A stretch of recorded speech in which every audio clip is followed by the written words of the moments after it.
Good evening, everybody. It is 6:02 p.m. Eastern Standard Time here in beautiful Brooklyn, New York. Welcome to the MOCA Live podcast. I will be your host today. My name is Max Cohen, and joining me for the MOCA Live podcast today, a very special guest, also in Brooklyn. That would be the artist, illustrator, member of Making It 24/7. I could probably list all sorts of different titles that I could give you based on just the remarkable amount of work that you've done. That would be Alec. So, Alec, welcome to the show. Thanks so much for being here. Thanks, Max. It's nice to be here. We're actually in the same city, so it's kind of funny that we're like talking like this, but like you're probably like less than 5 miles away from me. But I know if I got a good running start, I could probably throw a baseball through your window. yeah, if you think so, I'd love to see that. Get that on camera. Maybe someone else could. I couldn't. I'm an art writer. I'm not an athlete. Yeah. So we have a lot to get to today. The name of this podcast that I kind of threw off the top of the dome was the AI Beast Unleashed. If you've listened to this podcast before, you know that I can't stop asking people questions about AI because it just fascinates me. And specifically, I want to just explore as much as possible this place where AI meets artists and like what does that mean for artists philosophically, thematically. So you've been doing a bunch of work with Koji. Yes. As I understand it. So I was hoping you could take me through like when you kind of started to be interested in bringing AI into your work. And for those that don't know, Koji is kind of a forthcoming platform marrying artist work with AI. I don't want to do too much disservice to it because I'm not super well versed in what it is, but it's very exciting. Alex, so just, I'm curious, like, origins of AI in your work. Origins of AI in my work. Well, I just kind of want to start off with this fun little story. I think I've just been like waiting for AI in my whole life. I remember very vividly having these CDs and and a DVD player, these blank CDs, and I would write on the CDs what I wanted to see, and then put it into my DVD player, hoping that it would show up. And it never would, and it would like really drive me crazy. I'd literally spend an hour or two trying to figure this out, and it never worked. Fast forward, I think the year is maybe 2019. There's all these like what do you call them, Google Notebooks or something, that people are like starting to use Stable Diffusion, or like AI is starting to pop up. I'm trying to get into it, but I don't think it's really working. Sometimes it works, but it's very hit or miss. I'm spending like hours trying to get one output, and a lot of times it fails. So time goes on, I see some of my friends figuring it out, but at that point I'm more involved in just the creation of just digital art or just painting and so forth, expanding my practice. And then Midjourney comes along, and I'm able to kind of lean more into creating AI generated images. And of course that whole boom happened, and things just got better, faster, quicker. And now I've been using Eden, which serves as the AI engine for Koji. And shout out Gene Kogan, founder of Eden, friend of the pod. I just got off the phone with him, and he said to tell y'all what's up. Hey, what's up, Gene? So I've been very involved with it at this point. I use it in my physical artwork, like my paintings. Like I project the AI and I just paint it. I riff off of it. Sometimes I just like cut it up and sample it in really intricate ways on Photoshop and create an entirely new composition and image from a few different outputs. And then sometimes I'll throw it back in. It's just like this, like for me, I just feel like AI serves as like a sort of creative consultant collaborator engine. Here's where I'm at right now, take me to this next stop. Oh, I'm at the next stop, you're coming with me over here. At this stop, you're gonna give me a ride over there, and I'll give you a ride to the next stop. Maybe with less stops, but it's kind of like a give and take relationship. Well, I'm so excited for this conversation because, you know, I think we've talked a lot as like a crypto art movement about artists who primarily work with AI and their output is AI and their process all takes place in AI. And this place that I think you seem to have come to, right? Where it's like you have this illustrious kind of illustrative painting, drawing, physical art, and then digital processes, but this career and the style that is not meshed with AI, and then you're bringing AI into it, and then that place where those two things merge is where I think things get really groovy. Um, Yeah, absolutely. so I yeah, What was your question? Sorry, I wanted to say something, but I please. can hold on for a sec. No, no, no. What's up? I was gonna say, you know what's weird is I feel like my practice, um, my drawings, my illustrations, the sort of frenetic energy that people say that I have, I think it's Mhm, so directly linked to kind of what AI is. You know, for so long, I kind of envisioned my workflow, my process as being almost autonomous or like artificially intelligent. mhm, Because I'm usually operating from a place of stream of consciousness.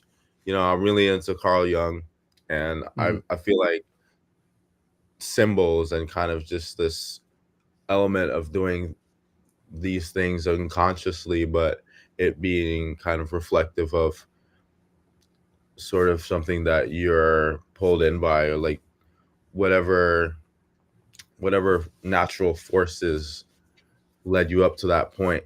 You know, I feel Yeah, like that those themes are very powerful and have this sort of relationship with an artist working with AI. Like I think AI working with it kind of like it's all about that. It's because you kind of mirror yourself in a weird way. sure. It's man and machine in like the in like this really direct and profound way. And I think just how I scribble and all that, like I think it's super like AI like. I don't know. I just wanted to get Mhm. that out there. It's been something I've been thinking about No, for quite. I know what you mean. I think a lot about the Bader-Meinhof effect, which is like it's when you come upon a new piece of information and then you start to see it everywhere, Oh yeah, and yeah, it yeah, keeps yeah, reappearing, right? Like yeah. this weird way that the universe has is just like reintroducing symbols to you constantly. So like the other day, I learned about this woman named Jane Birkin, who was this, I guess, fashionista. I'm not actually sure what her qualifications were or her job titles, so to speak,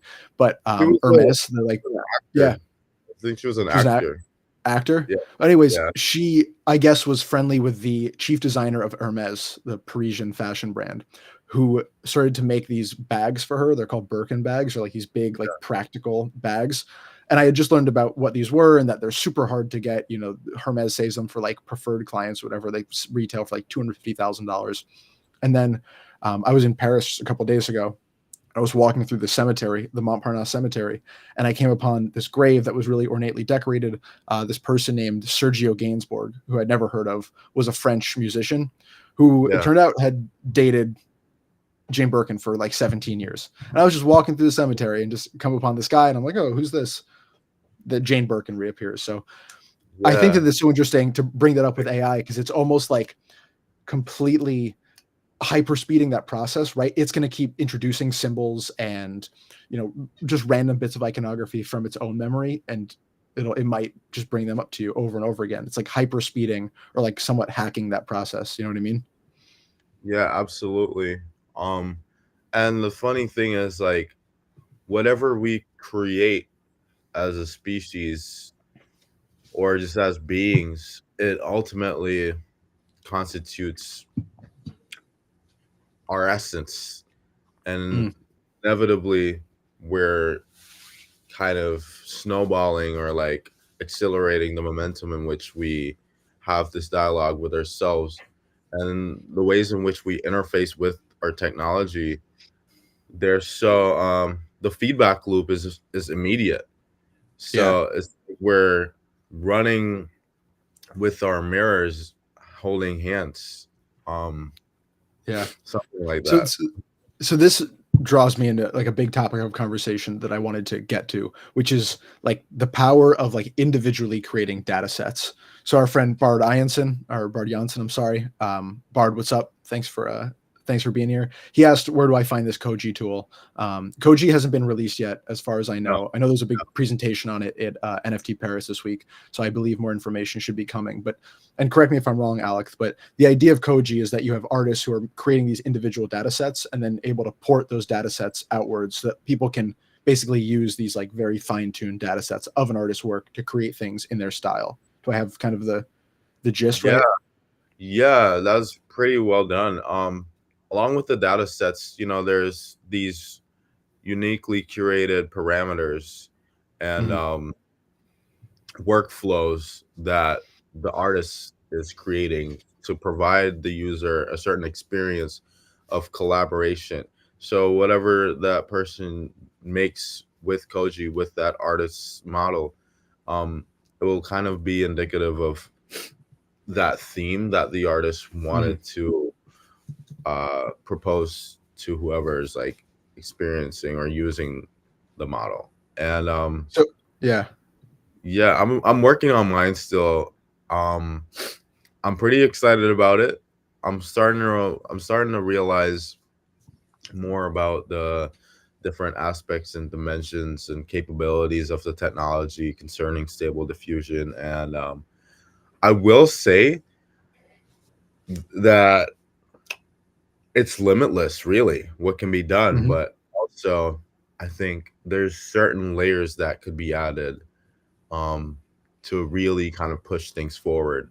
And I think it will look like the intersection of different technologies. Um, I'm So I was looking really at interested. Yeah, yeah. Sorry, please continue. I apologize. yeah, I'm looking at generative art now. I'm just kind of like, what would that look like over on this side? Sorry. Continue. No, I just like it's just because you had brought up this kind of like symbology, right? Where you're like continuously being introduced to different symbologies and the AI is producing these symbologies, right? It's like this hyperspeed introduction of imagery and ideology.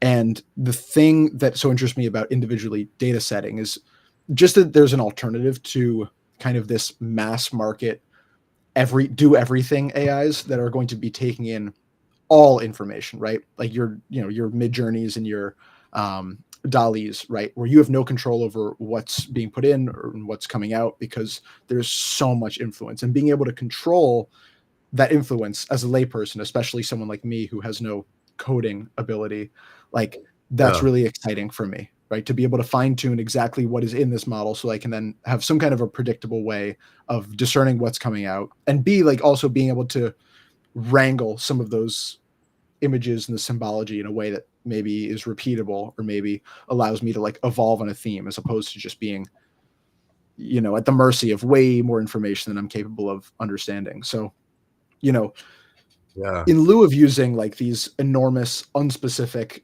and I think accidentally homogenizing AI models, like to data set oneself or to data set for oneself or to just make a specific data set is like it takes one's craft and it turns it towards like it makes you responsible for the environment of something's creation as opposed to just the creation that comes out the other end. Um, and like, do you see that as a prime benefit of like creating these individual data sets and producing these individual data sets? Or is there something I'm not seeing in the use of these like larger, less predictable, less specific models? I will say, I think it's ironic. I've heard this a few times that creativity is like when you have less or something. Like you have more of a you have more restrictions, right? Mhm. And I think if you are in a position where you can kind of create those parameters and the restrictions, then it makes it so that you can more accurately direct and have more influence and control over something. And this sort of spiraling sort of generative quality occurs when you have more control. It's that with more control you can have even more control, but you can have more control when you have less. Mhm. And that's throughout my life, philosophy wise, that's been something that I've been dancing with for quite some time. I'm not saying I'm necessarily a maximalist or anything, but the idea of chaos for me, it it's very I like the idea that I can pull from a lot of things, that there's energy in abundance, that I can look around and then pull from something else, or that there's maybe a lot of messages hidden within Mm-hmm. uh, the the orchestra. But recently I've been thinking of the inverse of chaos, where you what you limit what you're operating with, the medium, I'd call it, Mm-hmm. and from there everything can go. Like you can go crazy. So yeah, that's kind of what I've been thinking about recently. It's like mediums. Um, I forgot what your initial question was. Sorry. Well, no, I like where you're going with this. Any closed system will at some point turn into a chaotic system, right? Because it will proliferate based on its own like metrics. It's just we're talking in terms of like what exists in that closed system to begin with, right? Oh yeah. So I think it's best if I talk about maybe some of the models that I've made so far. Um, I've been Please. training. I've been training models on my paintings and my drawings, or just found images. And sometimes I create these large data sets up to 20 images. But interestingly enough, I realized that when I train a model on one image, I actually the outputs become a lot stronger. Hmm. Sometimes they'll have even more of the elements um, of the original information and images, and you can kind of express ideas a lot more rigorously that way. So, for example, I painted this picture maybe of like somebody running, but I trained the model on just that image. Hmm. If I prompt with Eden that I want to see two legs in the sky, it will Hmm. kind of like take the legs from that image, figure out like the language of it, and then from there I can kind of create different legs, or like kind of similar styled legs in the sky from that image that I painted of somebody running in the and I think that's Yeah. really cool. But what becomes even cooler is now with Eden and with Stable Diffusion, like you can kind of control perhaps how or what sampler it's using, or like the strength of like how much it was relying on the initial image. And you can also upload a starter image in Mm. which it will kind of work with and kind of create a dialogue with that image. I don't know, it's so fun. But I Yeah. realize, No, this is fascinating. yeah, I know, I'm trying to explain it so that those who are listening kind of feel compelled to try this out, because I feel like Stable Diffusion should be at the front of this AI revolution, because Mhm. it's so powerful. It's so powerful. And I can't wait to see other people using it. But it's such a redefinition of, I think, how most people are conceiving of AI, even just in this example you give, right? Because I think people see the model itself, whatever model you're using, as the input and output. It is the be all end all. And the idea that you're like putting forth, right, that you can train a model on a painting you made of someone running, and thus be able to generate all these different legs, right? That you can then use these legs, put that into a different model, right? Train a Yes. model now on something else, right? Legs plus, I don't know, legs plus sidewalk, right? And now you're using these models one after another, and you're limiting or getting more specific with like individual elements of the artistry, right? So you're going back and forth from model to model to model. You're fine tuning, creating, using that to then refine tune, to then create more. And I think that like seeing AI, I mean, obviously we have limitless possibilities before us that we haven't collectively, I think, really begun to internalize, but seeing it not as like idea at the beginning, AI in the middle, and then output, but as AI kind of inserting itself as a bit of the process over and over and over again in these different ways, and then coming out on the other end eventually, but a much more complex Rube Goldberg machine of AI models. That I think is really, really a challenge to what is like the collective idea of what people are doing with AI, especially like lay people who are not involved in kind of the artistic side. When they play around with it, they're just prompt generation. Here's my prompt. Here's the model. Boom. Here's an output. But this is so much more radical and also allows so much more like unique expression. Yeah, and I'm just so over the moon about it. For me, it's a challenge to kind of understand people's disdain towards this technology, but then I come to terms with the idea that this is historic. You know, people hated probably the wheel when it first appeared. They're like, "Oh, witchcraft." I don't know, like, you know what I mean? Like literally, like that circle that we use and everything for like But propulsion. I think with art, it's always the case, or it seems to me that it's always the case because it applies to photography, it applies to digital art, now it applies to AI. That if people aren't able to grasp the craftsmanship right off the bat, then they just want to turn away from it. Right? It's the same thing with, I mean, conceptual art and contemporary art of like the late 1900s, early 2000s. It's like when it's all ideas, it's the classic like, oh, you go into a museum and you say, I could do that. Right? So you can't Holy appreciate the craft immediately, so you kind of just turn off from it. You know what? You know what's interesting as an example? I think Dadaism birthed the art movement of minimalism, Mm, and minimalism was at one point radical, and then it became kind of industry standard. I think that situation to me just shows how much the fickleness of like society's expectations and acceptance of like new ideas like to totally. Yeah. and then you see how that singular idea permeates through everything, and what was once deemed an outsider thing or kind of like looked down upon becomes a part of daily life, you know. And I I think mean, that's yeah. it's the cycle and it's happening over again. Yeah.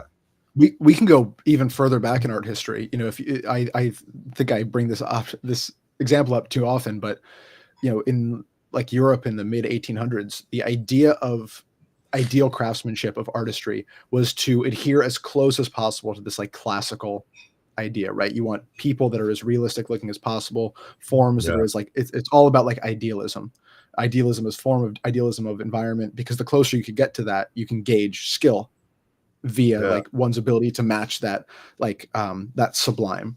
Right, the impressionists come along, they have no interest in that. They're just painting, you know, in all these radical styles with all these weird colors, you know, what they're seeing around them. And the French salon specifically, that was like in charge of or had the largest influence in terms of like what was canon artistry, just Yeah. turned away from it altogether because it was just something radically new that did not fit with the accepted idea of what quality could be. Even though we look back on Impressionism now, I think most people who love art or like experience art, they look at the Impressionists and they say, this is the height of craft. Yeah. Even though at Yeah. that point it was like, yeah, they were not super jazzed about it. Isn't that so funny? It seems like we're always behind ourselves in some way, Mm. and then we put what was once behind in front of us. Um, it kind of just makes me wonder what's next. Well, I think I have an answer based on just what you've been talking about, right? Because Yeah, when it comes to this kind of artistry that you're talking about, where you're like, you're data setting creatively, right? Not only in terms of what you're putting in the data set, but when you're deploying it and what the purpose of the outputs are. Well, then we start to get levels and levels away from what your average, you know, uninitiated person is going to be able to do. The average uninitiated person can go into DALL-E, put in a, you know, prompt and return an output. But using this technology in a way where you're, you know, interacting with all of these varied data sets for the purpose, for these very specific purposes, and then building one on top of another, so you have this like, I don't know, this edifice built of models and AI generations, there's very obvious and very advanced craft in that I think could turn people's attentions away from, this perceived ease of the technology. Yeah. Yeah, and I think that's probably what most people are upset by, is the fact that they think AI is just the thing to make work easy. Like Hmm. I don't think tools are like to be described as the things to make work easy, more that they're the things to facilitate the Hmm. process of something, like the process of execution, or Hmm. enable it, you know. Yeah, for sure. Yeah, I think easy is a word that kind of got tainted, or it got a multitude of meanings with the advent of the industrial revolution and like the information age. um I'm starting to wonder if easy was even a word maybe 400 years ago. Well, um I think in this case, like easy is a bastardization of accessible. And I think people too often equate those two things because there's always going to be, if you blow out the median of who can create work well, right, using whatever given tool, there's always going to be a top end of in anything that's going to be pushing the thing forward, using it in more and more complex ways in a race, either with each other or with themselves. yeah. I'm trying to think of an example of technology that makes something easy, but it's really like what you explained. Like if you're really good at using this, I mean, the first thing that comes to mind is a paintbrush. Mhm. We've been painting in caves, and that went well. It's finger painting, whatever. But I'd say that I guess the paintbrush made it easy to paint, but it's not like, I'm trying to think of the mentality of people now looking at AI compared to the people looking at the paintbrush. I'm wondering if they'd be like, "Oh, you painted that with a paintbrush. Big deal." Yeah. You see what I'm Well, I mean, saying? yeah, I mean, I like there's so many examples. Like I keep thinking of music, right? And like the Oh, revolution of like digital tools in music or synths, right? That people great. who were adherents to the like guitar, bass, drums, vocals, you know, audio aesthetic of the 70s, they're going to look at like, someone using a beat pad and say, where's the craft in this? Like, you don't even have to learn to play drums. You just have to like be able to tap a thing with your fingers. And that may be true for, a generation of people that are growing up, they go to, I was going to say Radio City. I don't know if Radio City still exists, but they get this beat pad for $50 and they mess around with it. But then you have people on the other end, these incredible DJs and producers who are able to make such advanced music with this thing. And I'm sure that the people, in the 70s, your guitar, bass, drums folks, they were diminished by those who were into big band and, the classical composers saying, "Oh, you think this is so easy? You're going to do what we used to need an entire orchestra to do with four instruments." It's just, yeah, like you said, it's the wheel of the thing, right? It just spirals and spirals and spirals. Yeah. Um, I just feel like in my mind that has to, like, what, maybe it will die out. I don't know, but I think it's been kind of like, if it's in a wheel, Mm-hmm. it's never going away. It's just like the propulsion, the entropy of it all. It's escalating. Mm-hmm. But my thing is, we as human beings have this element of like politicization of these opposing ideas where we separate ourselves.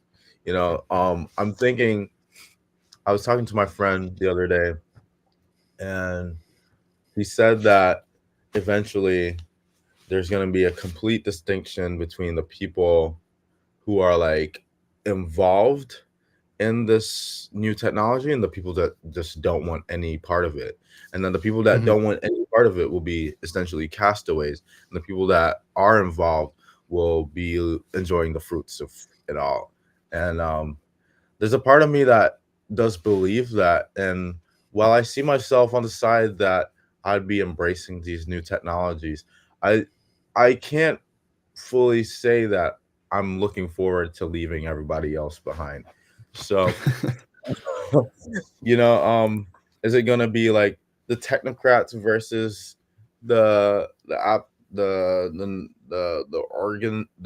organic tree huggers? Like, I'm just trying to think of the extremes here. And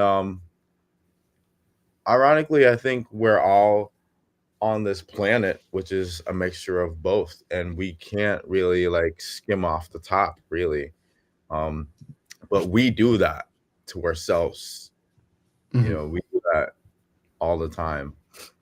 I just don't know what it's gonna look like, and I think it's gonna be fairly dystopian. I just don't want people to lose their lives over this stuff. You know, I don't know. It's a yeah, that's a really interesting distinction, right? These like organics versus the technocrats.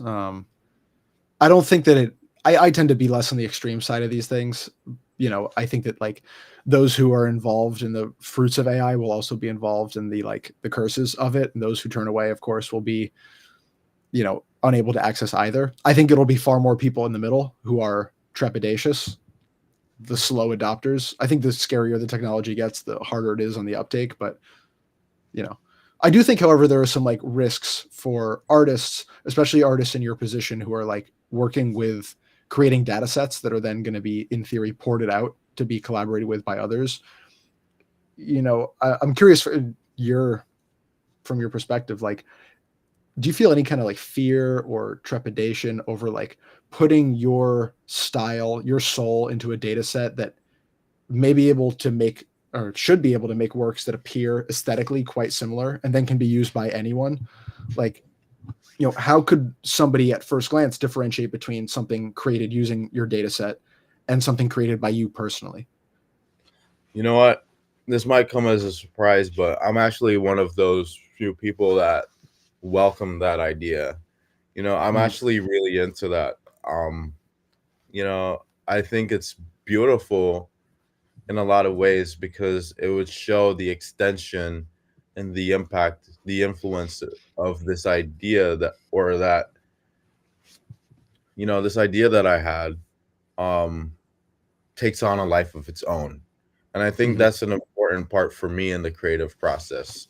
Um I believe in like intellectual property and all that and like protecting that, but like the things that I agree um will be relinquished to others or you know open access. I think I want to see that taken all the way. And with AI, I'm fully accepting of the fact that it is that thing. It is that mhm. thing that once I put this out there, I want people to engage with this thing and like expand upon the language, the vocabulary, Mhm. rework it, interpolate it, you know, synthesize it. That sounds great to me. I also work in music, so I'm always sampling all the time. I'm blending different sounds. I'm really into collage. I Mm. collage the works of other people, you know. So for me to have a place in that process for somebody else, it means a lot more to me than people might expect or that somebody who doesn't do these things would understand, because Are there? Yeah. I know that feeling of Sorry. discovery and resonating with something and then kind of being able to build on top of that. Are Yeah. there risks that you see to like over proliferation of one style, or is it a complete net good all the way up? The risks that I see are, you know, it's capitalism's fault. I look at the estates of some of my favorite artists and I see like substandard product or just kind of like product that just doesn't seem like this artist would be down for that. Like I don't know, when it gets out of control is where I see it just being like on everything in a way that just like it's not meaningful. And Mhm. meaningful meaning, you just throw it on there to bump the price up. You just threw it Yeah. on there to bump the price up, like, or just to like make a couple bucks. I don't know. Like when it's like that, I have an issue with it when it's removed from the artist. So the Mhm. artist created this thing, and now it's out there. Now it's on a thing, but the artist is over there or dead Mhm. and has no idea what's going on. But then this thing that they created has been largely adopted to something else without any consideration that artist. But that thing that they made is like right at the top and on the surface. Um, that's beyond appropriation because my favorite artist right now is Richard Prince, and he dances with appropriation all the time.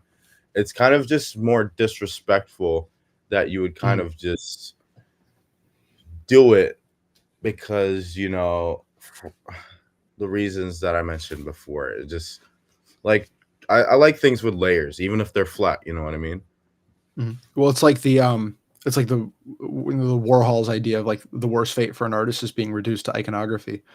You know, Yeah, the yeah, the Cam yeah. the Campbell's soup cans, the Basquiat crowns on like coffee cups, right? It's That's like it's exactly what I'm talking about. Yeah, that's the yeah. kind of thing that scares me. That's what kind of scares me. Like that, I don't want that. Mhm. Um, But yeah, if that's like your style, for example, right? If this is, if you're buying and selling, if the market is buying and selling, not your artwork, but like your style in a kind of data set, right? In a marketplace for data sets, right? In a marketplace for aesthetics, that may be a solve to this, right? Because you would be imparting into the creation mechanism itself your own like respect for your craft, right? It's the yes, idea of like the screenplay being so good that it doesn't matter who's directing it, you can't like unseat the soul of the writer, right? yeah, There is in this ability to create the environment, because that's essentially what you're doing when you're like fine tuning these data sets on your work or anyone's work, is you're creating the environment of something's creation. And I have a tougher time envisioning that being appropriated for merchandising than a very easily um easily recreated output like a Campbell's soup can, right? But like, if you can distill Warhol's mind into something, then creating with it, you can't unmarry like the intent and the soul of the artist who went into that. yeah. You know what?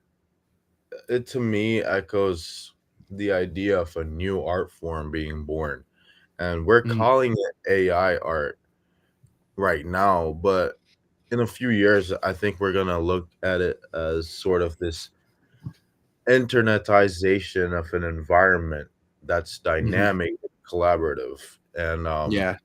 there's certain artists right now working that I'm not sure if they're aware of it, but their language is all encompassing of a sort of philosophy that every artwork that they make descendant of that idea, it expands their world, and I'm into the idea of world building now. And I had this moment where I was like, you know what, I want to relinquish my title as whatever people might tell me as, and I just want to be a world builder.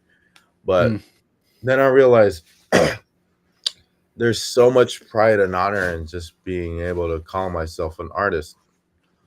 Um, but a world builder sounds cool though, like I wanna wear that on a t-shirt. I don't know. Is that lame? sure.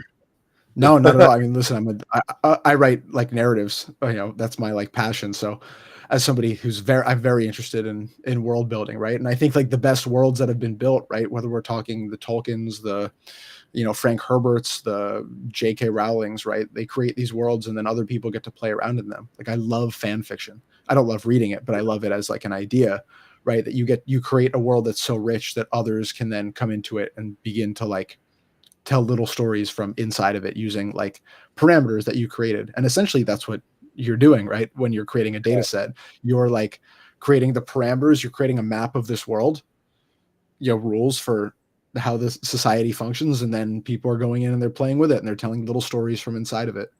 Hell Um, yeah, exactly.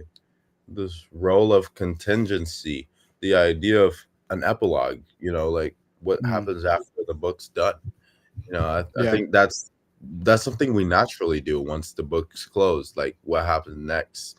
That's up to Mhm. you. That's the beauty about the relationship between the creator, the creation, and the person experiencing those two things. It's like your takeaway from it.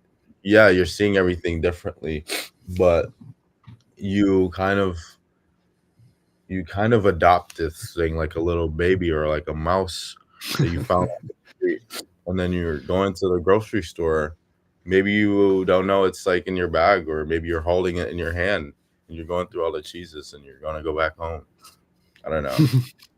Something do like you that. see do you see like a marketplace of data sets ever replacing a traditional art market? Like essentially like a generation of people being far more interested in the manner of something's creation and being able to, again, acquire that on a marketplace as opposed to just an output. I see that as a possibility. I think the way I see things, anything that doesn't exist that suddenly comes into existence has, its potential to connect with an audience in a different way, and people will value that experience of having not experienced that before.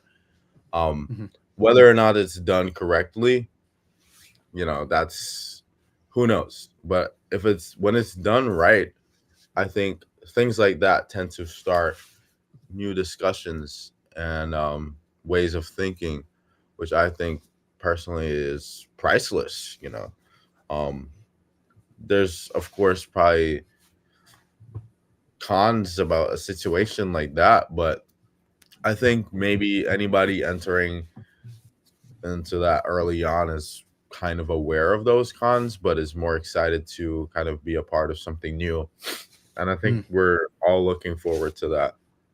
Um, Y- not Yeah. not specifically the marketplace of different models, but why not? I think I'm looking forward to that. I want to play with other people's models. I Mm. want to see. I It's like you're not only talking to the artists, but you're talking to this technology, and then being able to share that amongst other people. You know, who knows that? Who knows? I can't wait. Yeah. Well, I've begun to consider crypto art not as its own kind of like internalized movement, but more as this kind of like, it's almost like this hotbed for the birth of a community that is technologically adjacent, that's going to be able to then make use of AI in really interesting ways, right? It seems, I sometimes think that like this whole movement was just the gestation of the place where these kinds of questions and these kinds of experiments with AI are going to take place, right? Because the blockchain was revolutionary as a distribution mechanism. Some Mhm. people use it as a creative mechanism, but it's really the AI that's the creative revolution, whereas the blockchain is just the validation distribution layer. And I think about this a lot, like even just a conversation like this, which is necessarily like super out there, and it kind of requires understanding a whole host of the things that I think a lot of people in crypto art kind of intrinsically get because of their exposure to it. Um, like even just I had this other idea of like, let's say somebody, you know, buys access to the Alex data set, right? And Yeah. you're evolving it in real time, right? You're adding, you're moving, you're tailoring. And so people are literally along your artistic journey with you, and then they're able to produce outputs that mirror what you're into on a given day, right? Now it's like the bananas as your iconography, but maybe in 2 years that's changed, right? So there's still some bananas into it, but now you've discovered a new symbol, right? Now that enters into the data set, and people are creating alongside you, right? It's this evolving, you're like bringing a school of fishes along with you, right? Or like a flock of geese that you're at the head of. And I think that there's just like, even just having these conversations, even just asking these questions, like I really do agree with what you said, that like we're witnessing the birth of a new artistic medium, but it is going to evolve in ways that are so surprising that we can only kind of half hint at. And I think like what you and the rest of the artists with Koji are doing is just the creation of an entirely new way of thinking about like what the purpose of creativity in the AI age is, even what it's going to look like. Yeah, you know what? I think it's very special, and I'm very honored to hear your thoughts on my practice and the practice of some of the people I'm working alongside. You seem to be like very aware, and like I think you're like really in tune with like what's happening. I talk I about this a lot. Yeah, I mean I love that you're using the word symbols so often. I think symbols kind of have been taking a stronghold on me and my practice. I just had my generative artwork collection in which I'm using these symbols from my life and opting for randomization and scale, size, Mhm. repetition.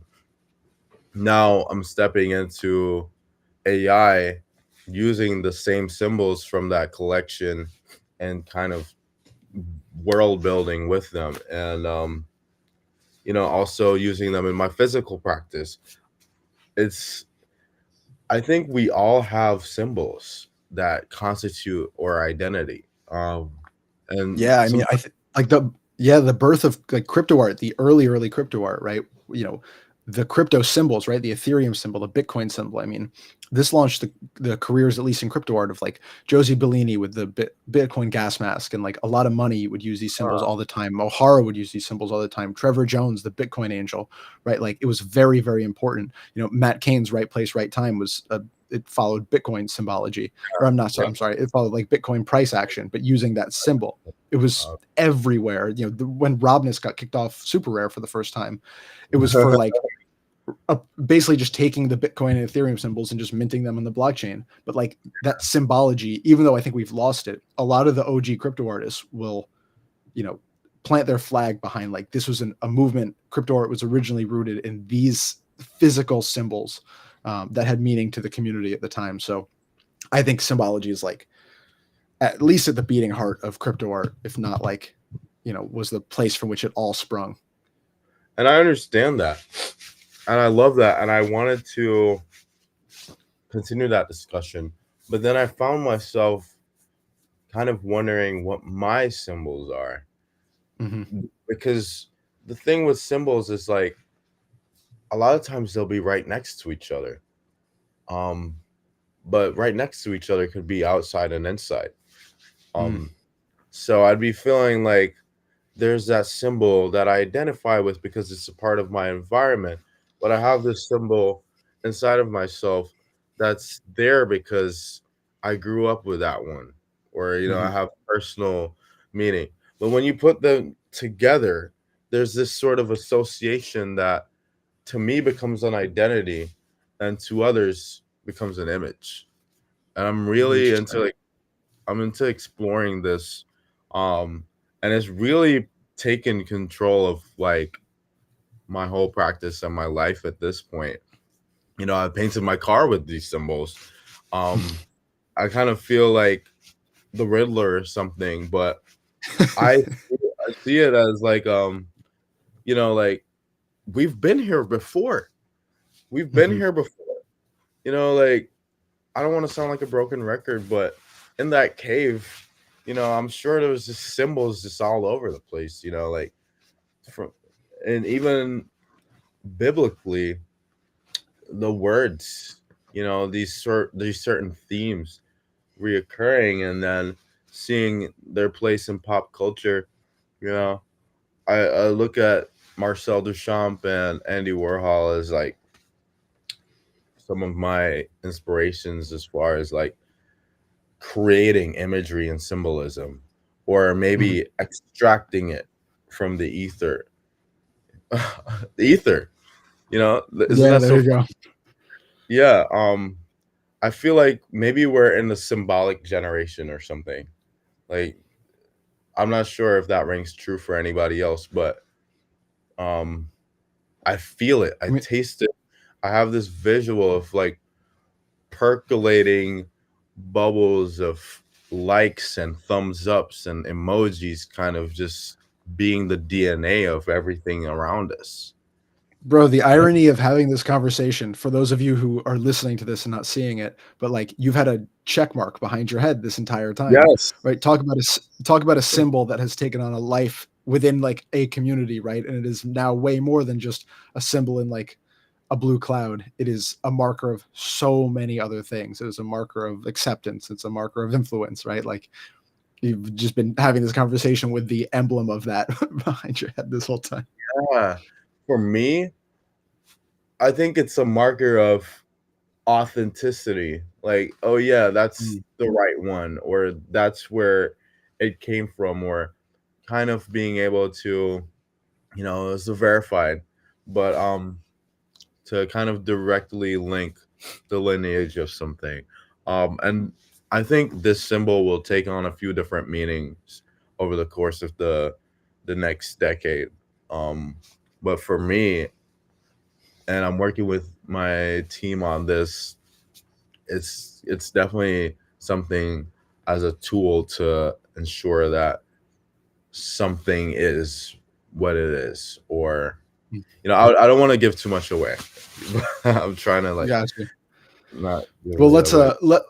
let's wrap up here before you end up inadvertently spilling some beans you don't want to spill. Yeah, yeah. Alex, man, this was an awesome conversation. You want to just I appreciate I've had a this has been fantastic. Yeah, If you it's been want to just take a second and kind of tell everyone what you have going on or what they should know about you, your work, what's happening at the moment.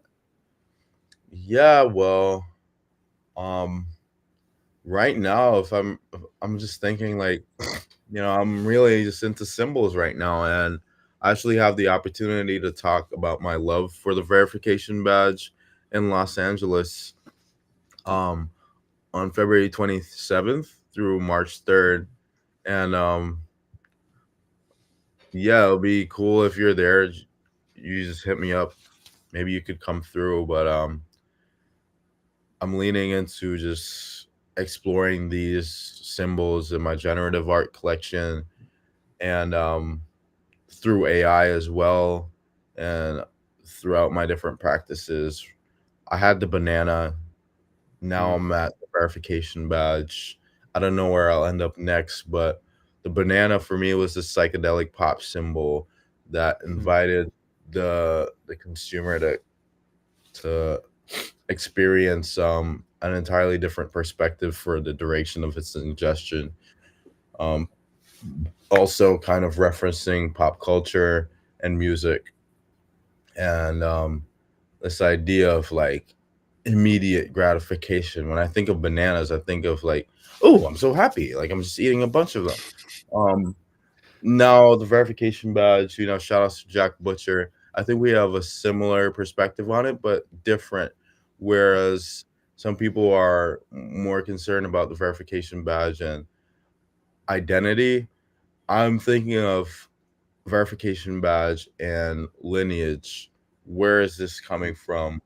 The moment in time, the timestamp, removing it from a person and then putting it to the idea, because I think of it as it's illustrated to me as a thought bubble where it's a mm. blue cloud. It's almost imaginary. You're thinking that this thing is real or verified.